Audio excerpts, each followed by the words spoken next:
Hello प्यारे बच्चों, दिशा दृष्टि यूट्यूब क्लासेस पे आपका फिर से स्वागत है। आज हम एक नए टॉपिक के साथ आए हैं जिसमें हम बात करेंगे क्वेश्चन टैग की। आपके सामने है क्वेश्चन टैग। सबसे पहले बात करते हैं ये क्वेश्चन टैग होता क्या है, क्वेश्चन टैग कहते किसे हैं। इसी का एक दूसरा नाम भी होता है जिसको हम जानते हैं शॉर्ट रिप्लाई के नाम से। शॉर्ट रिप्लाई यानी इसी को हम शॉर्ट रिस्पॉन्सेज के नाम से भी जानते हैं। जब आप किसी बात का जवाब एक छोटे से आंसर में दे देते हैं, जब आपके सामने कोई बात होती है उसी को आप पूरा ना लिख के थोड़े से में रिपीट कर देते हैं, उसी को हम कहते हैं शॉर्ट रिप्लाई। यानी क्वेश्चन टैग का दूसरा नाम शॉर्ट रिप्लाई भी होता है। आपके पास क्या होगा, आपके पास होता है एक सब्जेक्ट। किसी भी वाक्य में, किसी भी सेंटेंस में आपके पास एक सब्जेक्ट होता है, एक हेल्पिंग वर्ब होती है, एक मेन वर्ब होती है और उसी के साथ एक होता है आपके पास ऑब्जेक्ट। ये चार चीज़ें होंगी। जब भी आप किसी सेंटेंस को क्वेश्चन टैग में चेंज करते हैं, आपको यहाँ से सिर्फ और सिर्फ चेंज करते समय दो ही चीज़ इधर से उधर लेके जानी है। आपके पास सब्जेक्ट तथा हेल्पिंग वर्ब को छोड़कर चाहे कुछ भी है उसे आपको हटा देना है। कैसे हटा देना है? आपके पास एक सब्जेक्ट है, ही इज प्लेइंग क्रिकेट। अब ये एक सेंटेंस आपके सामने दिया और जब इसका क्वेश्चन टैग बनाते हैं तो क्वेश्चन टैग बनाते समय आपको मैंने बताया सिर्फ और सिर्फ दो ही चीज़ यहाँ से वहाँ लेकर जानी है। और वो दो चीज़ कौन सी हैं? एक आपका सब्जेक्ट और एक आपकी हेल्पिंग वर्ब। यानी इधर से दो चीज़ उस साइड के लिए जाएंगी और वहाँ पे आपकी होगी हेल्पिंग वर्ब और उसके साथ होगा आपका सब्जेक्ट और लास्ट में आप लगा देंगे क्वेश्चन मार्क। ये बिल्कुल छोटा सा कंसेप्ट है जिसमें आप कह सकते हैं एक सब्जेक्ट, एक हेल्पिंग वर्ब और इधर से उधर जाएगी तो सबसे पहले आपका सब्जेक्ट, उसके साथ आपकी हेल्पिंग वर्ब। इसके बाद आपके पास क्या क्या आया है वो सारा आप छोड़ सकते हैं। इसी में हम यूज़ कर सकते हैं क्वेश्चन टैग। एक बात आपको ध्यान रखनी है, यदि इधर से आपका सेंटेंस पॉजिटिव है तो क्वेश्चन टैग में जाने के बाद आपका सेंटेंस नेगेटिव हो जाएगा। अगर आपका सेंटेंस पॉजिटिव है तो नेगेटिव हो जाएगा, और अगर इधर आपका सेंटेंस नेगेटिव सेंस में काम करता है तो क्वेश्चन टैग चेंज करते समय आपका सेंटेंस कैसा हो जाएगा? पॉजिटिव हो जाएगा। अगर नेगेटिव है तो पॉजिटिव हो जाएगा और अगर पॉजिटिव है तो नेगेटिव हो जाएगा। याद रहे, किसी भी सेंटेंस में दोनों तरफ पॉजिटिव नहीं होगा, किसी भी सेंटेंस में दोनों तरफ नेगेटिव नहीं होगा। अगर किसी एक सेंटेंस का क्वेश्चन टैग बना के भी देखते हैं, अब आपके पास ये आपका सब्जेक्ट है, ये आपकी हेल्पिंग वर्ब है, ये आपका मेन वर्ब और ये ऑब्जेक्ट है। हमने कहा मेन वर्ब और ऑब्जेक्ट को आप क्या करें? छोड़ दें, हटा दें। और जब इनको हटा देंगे तो आपके पास क्या बचा? एक सब्जेक्ट और एक हेल्पिंग वर्ब। और जब आप ऐसा करते हैं तो यहाँ पे आपने क्या किया? इसको यहाँ से इधर ले गए और उसी के साथ क्या लगाया? ही लगा दिया, लास्ट में क्वेश्चन मार्क लगाया। अब आपने देखा इस साइड वाला जो सेंटेंस था वो एक कैसा सेंटेंस था? वो एक पॉजिटिव सेंटेंस था, यानी इसके साथ नो या नोट का प्रयोग नहीं किया गया था। लेकिन जब आपने चेंज किया तो पॉजिटिव से कैसा बना दोगे? नेगेटिव बना दोगे। और नेगेटिव बनाने के लिए आपको क्या लगा देना है? नोट लगा देना है, जो कि आप शॉर्ट में लिखोगे। शॉर्ट में कैसे लिखोगे? N, that is isn't he. आपका जो क्वेश्चन टैग बनेगा वो बनेगा इजंट ही। बिल्कुल आसान है। एक बार फिर से बता देता हूं, आपके पास सब्जेक्ट होगा, हेल्पिंग वर्ब होगी, मेन वर्ब होगी और ऑब्जेक्ट होगा। ये सारी चीजें जब भी दी गई होंगी, इनको चेंज करते समय किन पर ध्यान नहीं देना है? ऑब्जेक्ट पर और मेन वर्ब पर। आपके पास जो सब्जेक्ट और हेल्पिंग वर्ब है, इनको इधर से उठाकर उधर लेके जाना है। और जब उधर लेकर जाओगे तो अगर आपके पास सेंटेंस पॉजिटिव है तो कैसा बना दोगे? नेगेटिव। यदि नेगेटिव है तो कैसा बना दोगे? पॉजिटिव। बाय चांस अगर यहाँ पे सेंटेंस कुछ ऐसा होता जैसा कि ही इज नॉट, अगर ऐसा होता ही इज नॉट प्लेइंग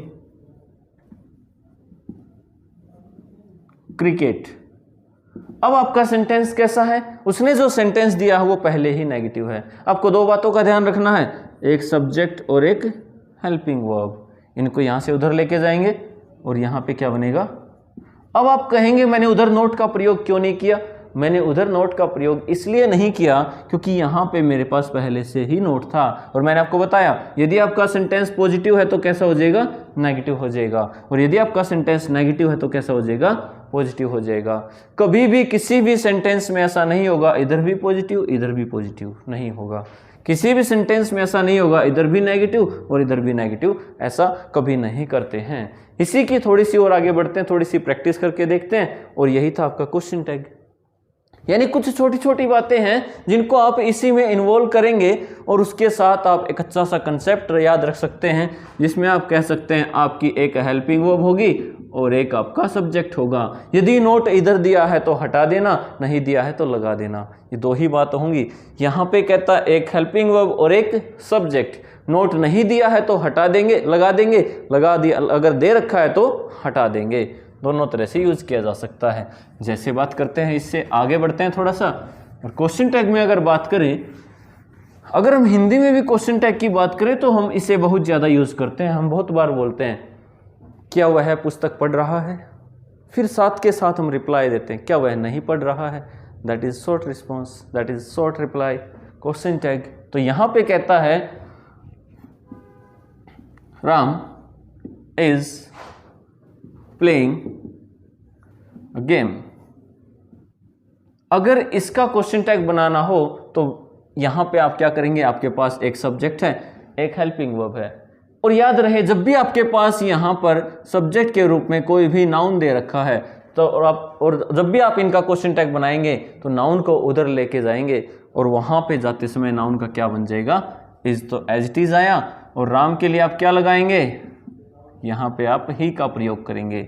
और जब यहाँ पे पॉजिटिव सेंस थी, यहाँ पे कोई नोट नहीं था तो आपने क्या किया, नोट लगा दिया, तो क्या बना, इजंट ही। यदि इसी प्रकार से इस साइड यहाँ पे आपके पास कोई भी दो नाउन दिए होते तो आप दो नाउन की जगह पे क्या लगा देते, प्रनाउन लगा देते। कैसे होगा, Ram and Shyam have watched a movie. अगर ये सेंटेंस आपके सामने दिया है Ram and Shyam have watched a movie, तो क्वेश्चन टैग बनाते समय क्या बनेगा, यहाँ पे आपको दो ही बात, फिर से ध्यान दें, यहाँ पे आपको दो ही बातों का जिक्र करना है, एक आपका सब्जेक्ट और एक आपका हेल्पिंग वर्ब। ये आपका सब्जेक्ट है और ये आपकी हेल्पिंग वर्ब है। और जब आप क्वेश्चन टैग बनाएंगे तो इसे पलट देंगे, और जैसे आप इसे पलट देंगे यानी आपके पास पहले क्या आएगा, हैव आएगा। हैव के साथ क्या आएगा, राम एंड श्याम दो हैं तो दो के लिए क्या आ जाएगा, दे आ जाएगा। क्या इस वाक्य में कहीं भी नोट का प्रयोग किया गया है, कहीं नहीं किया गया है। नहीं किया गया है तो आप अपनी तरफ से नोट लगा देंगे। मैंने आपको पहले ही बताया था दोनों में से एक साइड पॉजिटिव होगी और दूसरी साइड नेगेटिव होगी। अगर इधर नोट का प्रयोग कर लिया तो इधर नहीं करेंगे, इधर नहीं किया तो इधर जरूर करेंगे। तो किसी भी वाक्य में आप दोनों तरफ नोट का प्रयोग नहीं करेंगे और किसी भी वाक्य में दोनों तरफ बिना नोट के नहीं होती हैं। क्वेश्चन टैग के बहुत सारे आप ऐसे एग्जाम्पल ले सकते हैं। कई बार ऐसा होगा आपके पास सब्जेक्ट तो होगा लेकिन आपको हेल्पिंग वर्ब दिखाई नहीं देगी। आप वहां पे सोचेंगे हेल्पिंग वर्ब तो नहीं है, और जब हेल्पिंग वर्ब नहीं है तो क्वेश्चन टैग कैसे बनाएं, फिर डाउट आएगा। इस प्रकार के क्वेश्चन को सोल्व करने के लिए हम थोड़ा सा आगे बढ़ते हैं। अब कहता है दे प्ले अ सॉन्ग। अब यहां पे अगर क्वेश्चन टैग बनाए तो क्या बनेगा, तो इसका अगर क्वेश्चन टैग बनाते हैं तो पहली बात ये कौन सा टेंस है, ये है प्रेजेंट इंडेफिनिट टेंस। आपको नहीं याद रखना कौन सा टेंस है। यहाँ पे अगर वर्ब की फर्स्ट फॉर्म दी गई है यानी ये आपका सब्जेक्ट है, सब्जेक्ट के साथ आपके पास वर्ब की फर्स्ट फॉर्म दे रखी है। यहाँ पे आपके पास हेल्पिंग वर्ब नहीं है, और जब आपके पास वर्ब की फर्स्ट फॉर्म हो और कोई हेल्पिंग वर्ब ना दी गई हो तो क्वेश्चन टैग बनाते समय अपनी तरफ से डू या डज का प्रयोग करेंगे। और यहाँ पे आपका सब्जेक्ट क्या है, दे, और अगर आपका सब्जेक्ट दे है तो आप यहाँ पे किसका प्रयोग करेंगे, डू का। और डू का यूज करने के बाद आपने देखा क्या इस वाक्य में कहीं भी नोट का प्रयोग किया गया है, इस वाक्य में कहीं भी नोट नहीं आया है। तो नोट नहीं आया तो यहाँ पे क्या करेंगे, शॉर्ट में नोट का प्रयोग करेंगे, डोंट। और जो आपका सब्जेक्ट था वो एज इट इज लगा दिया जाएगा और लास्ट में क्वेश्चन मार्क। ये बना इसका क्वेश्चन टैग। ऐसा कोई भी सेंटेंस हो सकता है, बाई चांस वो सेंटेंस हो सकता है ही से ही प्लेज अ गेम, अगर यहाँ पे भी क्वेश्चन टैग बना के देखते हैं तो आपके पास सब्जेक्ट है, सब्जेक्ट के बाद मेन वर्ब है, यहाँ पे हेल्पिंग वर्ब नहीं है। और जब हेल्पिंग वर्ब नहीं है तो आपको सबसे पहले दो ही चीज चाहिए, एक होगी हेल्पिंग वर्ब और एक होगी मेन वर्ब। आप सब्जेक्ट को इधर लेके आएंगे, ये तो इधर आ गया, लेकिन इसके लिए जब आपके पास वर्ब की फर्स्ट फॉर्म आई है तो डू या डज का यूज करेंगे और यहाँ पे क्या आएगा, डज आएगा। और जब डज आएगा तो डज के साथ क्या यहाँ पे किसी भी प्रकार का नो या नोट है, नहीं है, नहीं है तो आप अपनी तरफ से क्या लगा देंगे, नोट लगा देंगे, डज नोट ही। इसी में आगे बढ़ते हैं, थोड़ी सी और आगे बात करते हैं। यदि किसी वाक्य में सेकंड फॉर्म दे दे या किसी अदर वर्ड का प्रयोग कर लें तो क्या बनाएंगे। और आपको याद रहे इस पूरे चैप्टर में शुरू से लास्ट तक हम हमेशा शॉर्ट वर्ब का, शॉर्ट फॉर्म का प्रयोग करते हैं। जैसे अगर इज के साथ नोट लगा दिया तो हम ऐसे नहीं लिखेंगे, इज नोट ही नहीं लिखते। इसको कंप्लीट लिखने के लिए आपको लिखना पड़ेगा इजंट ही। अगर आपको दिया विल नोट ही तो आपको क्वेश्चन टैग बनाते समय लिखना पड़ेगा विल नोट का बनेगा वोंट ही। आपने सुना होगा कैन नोट को अगर शॉर्ट में लिखते हैं तो क्या बनेगा, कांट बनेगा। किसी भी सेंटेंस में सेल नोट का क्या बनेगा, सेल नोट का अगर बनाते हैं तो शांट बनेगा। तो किसी भी सेंटेंस में क्वेश्चन टैग बनाते समय जो शब्दों का प्रयोग किया जाएगा वो हमेशा ही शॉर्ट फॉर्म प्रयोग की जाती हैं। अगर वाक्य में दी गई है वो आपकी सेकंड फॉर्म, तो सेकंड फॉर्म से जब क्वेश्चन टैग बनाएंगे आपके पास कोई भी वर्ब टेंस दिया हो, ऐसा नहीं है कि सिर्फ और सिर्फ प्रेजेंट में बनेगा, सिर्फ पास्ट में बनेगा, प्रेजेंट, पास्ट, फ्यूचर, किसी भी सेंटेंस का, छोटे सेंटेंस का, बड़े सेंटेंस का, हर किसी का क्वेश्चन टैग बनाया जा सकता है। जैसे दे went to आगरा, कौन सी वर्ब की फॉर्म है, सेकंड फॉर्म है। आपके पास एक सब्जेक्ट है, सेकंड वर्ब की फॉर्म है। क्या आपके पास यहाँ पे हेल्पिंग वर्ब नहीं है, नहीं, यहाँ पे किसी प्रकार की हेल्पिंग वर्ब का प्रयोग नहीं किया गया है। लेकिन जब आपके पास सेकंड फॉर्म दी गई है, इससे पहले सेंटेंस में आपने देखा आपके पास वर्ब की फर्स्ट फॉर्म थी, और जब फर्स्ट फॉर्म थी तो आपने किसका प्रयोग किया, अपनी तरफ से आपने सिंगुलर के लिए डज का और प्लूरल के लिए डू का प्रयोग किया था। इसी प्रकार से जब यहाँ पे यूज करेंगे तो दे के साथ सेकंड फॉर्म आई है तो क्या बनाएंगे, डिड, और इसी के साथ नोट, और यहाँ पे जो दे है इसको इधर ले आएंगे, यानी डिड नोट, डिडंट दे। किसी भी वाक्य में क्वेश्चन टैग बनाते समय आपके पास एक सब्जेक्ट, एक हेल्पिंग वर्ब, दो ही चीज चाहिए, और आप इस प्रकार से किसी भी वाक्य का क्वेश्चन टैग बना सकते हैं। आप बहुत सारे सेंटेंस एक साथ लिखकर उनका क्वेश्चन टैग बना के देखिए, फिर भी अगर कोई डाउट आता है तो आप कमेंट करके बताइए किस प्रकार के सेंटेंस का आपसे क्वेश्चन टैग नहीं बनता है। कई बार सेंटेंस बहुत सिंपल होता है, जैसे I am a good student,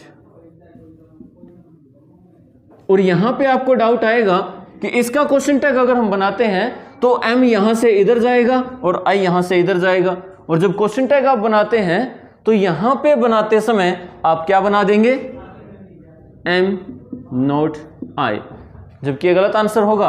अभी मैंने बताया कि कोई भी सब्जेक्ट और हेल्पिंग वर्ब यहां से उधर जाएंगे, लेकिन जब भी एम से चेंज करते हैं तो यहां पे बनेगा आर नोट आई, यानी वो होगा आरंट आई। ऊपर वाला सेंटेंस गलत था और नीचे वाला सही था, यानी कुछ चेंजेस बनते हैं। यहाँ पे एम को जब उधर लेके गए तो एम को किस में बदल दिया, आर में बदल दिया। किसी भी वाक्य में किसी भी टेंस का कोई भी सेंटेंस बना के देख सकते हैं, इसी प्रकार से बनेंगे। और ये जो छोटे छोटे रूल्स हैं इन्हीं को ध्यान में रख के आपको क्वेश्चन टैग बना के देखने हैं। आप कोई भी सेंटेंस यूज कर सकते हैं, I have spoken the truth, question tag क्या बनेगा। अगर बात करें इसमें क्वेश्चन टैग की तो यहाँ पे आपके पास सब्जेक्ट है आई और उसके साथ क्या आया है, हैव आया है। हमने कहा एक हेल्पिंग वर्ब उधर जाएगी और एक सब्जेक्ट उधर जाएगा, और यहाँ से हमने हेल्पिंग वर्ब ली आपकी हैव के साथ आपका सब्जेक्ट था आई, लास्ट में क्वेश्चन मार्क। क्या इस वाक्य में कहीं भी नोट का प्रयोग किया गया था, नहीं, और नहीं किया गया था तो हमने अपनी तरफ से नोट का प्रयोग कर लिया। तो इस प्रकार से आप किसी भी सेंटेंस का क्वेश्चन टैग बना के देखिए। अगर आपको कोई डाउट आता है तो कमेंट करके ज़रूर बताएं, और अगर आपको ये वीडियो पसंद आती है तो लाइक, शेयर और सब्सक्राइब जरूर करें। Thank you.